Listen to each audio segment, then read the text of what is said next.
Gracias, como lo habíamos platicado al inicio, pues está con nosotros el doctor Juan Miguel Alcántara Soria. Usted lo conoce bien, un experto en temas de seguridad y violencia. Doctor, bienvenido. Me da gusto ¿Qué saludarlo. tal? Igual, gusto saludarte también. Doctor, pues hemos visto en las últimas semanas el recrudecimiento de la violencia. Tenemos casos como el de Zacatecas, en donde comunidades completas abandonan sus pueblos, como el de Caborca, en donde pues la gente ya no sabe qué hacer, hay toque de queda, etcétera. Otros lugares en donde pues las fuerzas del orden salen corriendo cuando llegan los criminales. ¿Frente a qué estamos, doctor?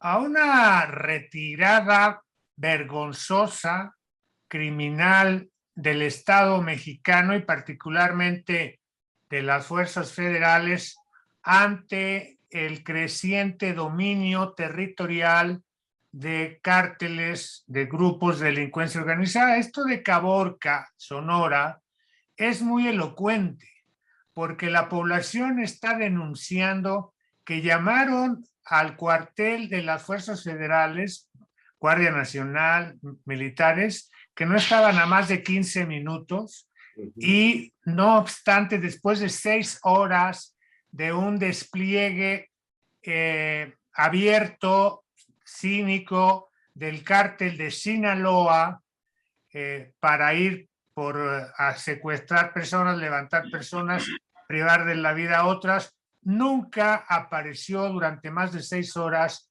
ningún elemento, ninguna parte de los cuerpos federales. Esta es una demostración, pues, de la claudicación del Estado mexicano ante el crimen organizado, y como Caborca, así está todo el país. La Guardia Nacional es un espantapájaros para delincuentes de poca monta, de poca peligrosidad, pero para quienes se han adueñado de vidas, haciendas, extorsiones por el país, para eso no está funcionando las fuerzas federales. ¿Qué ocurre en otros lugares, por ejemplo, como Michoacán, en donde ya hay abierto terrorismo? Las bandas criminales siembran bombas o minas caseras y demás. Esto ya francamente es terrorismo. Utilizan drones para vigilar adversarios y víctimas. ¿Esto qué significa? Bueno, aquí estamos ante la manifestación o la expresión del mismo fenómeno, pero del otro cártel.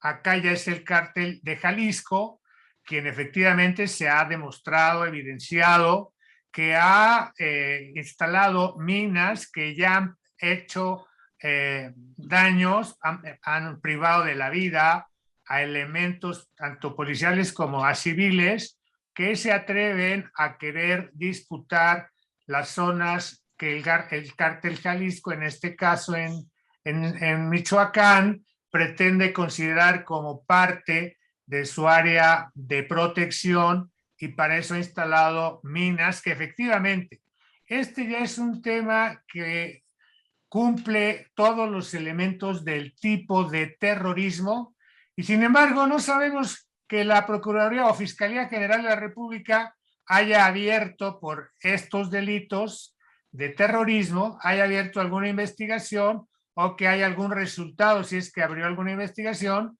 sobre quiénes colocaron esas minas que indudablemente generan una zona de absoluto riesgo para toda la población que quiere ir simplemente a la escuela, a hacer su mercado, ya no puede transitar con seguridad. Así es que podemos imaginar los niveles de terror que se viven en esta otra parte del territorio nacional. A ver, me interesaba presentar estos dos ejemplos que me parecen extremos, doctor Alcántara Soria, para la siguiente pregunta: ¿por qué la claudicación del Estado mexicano? ¿Por ignorancia, por desdén, por miopía, o es un asunto deliberado? Es un asunto deliberado porque obedece a la lectura que el presidente López Obrador tiene de la actuación de los últimos gobiernos federales frente a la delincuencia organizada. Para el presidente López Obrador, su diagnóstico expuesto en su Estrategia Nacional de Seguridad y en su Plan de Paz. Su diagnóstico parte de la consideración de que basta construir oportunidades para los jóvenes, de oportunidades educativas, de becas o de otro tipo de programas, Sembrando Vida, por ejemplo, para que con eso se contengan las violencias y el despliegue de los cárteles disputándose pulgada a pulgada espacios del territorio nacional. De entrada, ese es el primer problema del diagnóstico. El segundo problema del diagnóstico del presidente López Obrador, y que ya tiene que ver con el intento de desmarcarse de lo que viene de Calderón, Peña Nieto e incluso desde Zedillo, ese intento de desmarcarse aparentemente lo ha llevado a esta esquizofrenia, porque por un lado ha militarizado como nunca al país, no obstante que había cuestionado que se recargara tanto la estrategia para contener a la delincuencia organizada en los militares. Sin embargo, él, rompiendo con su compromiso, se ha recargado como ningún otro presidente en la historia del país, fuera de Victoriano Huerta, en las Fuerzas Armadas. Y por el otro lado, ante su pretensión de pensar que tratando bien a la delincuencia, particularmente al grupo del cártel de Sinaloa, con esto iba a lograr que el cártel de Sinaloa ya no agrediera a la población civil, pero lo que acabamos de ver en Caborca confirma que el presidente está totalmente equivocado tanto con el cártel de Sinaloa como con el cártel de Jalisco, como contra cualquiera de los grupos que operan en Michoacán, Zacatecas, Guanajuato, en otras partes del país.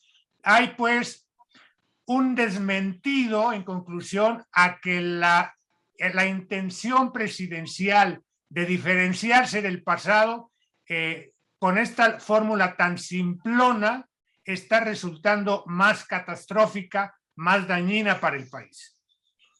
Pero no solamente es el tema del presidente, doctor Juan Miguel Alcántara, tenemos noticias de que también el Poder Judicial, jueces han dejado en libertad.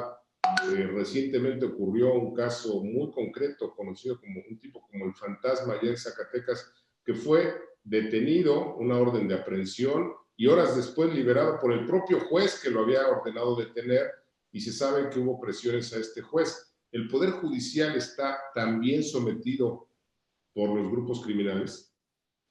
Algunos jueces, hay que en esto ser más quirúrgico, algunos jueces o magistrados sí se ha evidenciado, tanto del Poder Judicial Federal como de los poderes judiciales locales, sí se ha evidenciado que han sido cooptados por la delincuencia organizada, y específicamente en el caso del Fantasma hay por ahí evidencias que hoy circulan en los medios de comunicación de que el cártel de Sinaloa, perdón, de Jalisco en este caso, estuviese desde hace tiempo trabajando con la judicatura, esto es, con jueces locales y jueces federales para lograr resoluciones favorables a la delincuencia organizada.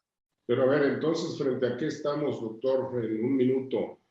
El control de jueces, de la judicatura y la alianza con el gobierno federal, ¿en manos de quién estamos? Pues lamentablemente estamos en una mafiocracia, un poder creciente de las mafias en todo el territorio nacional.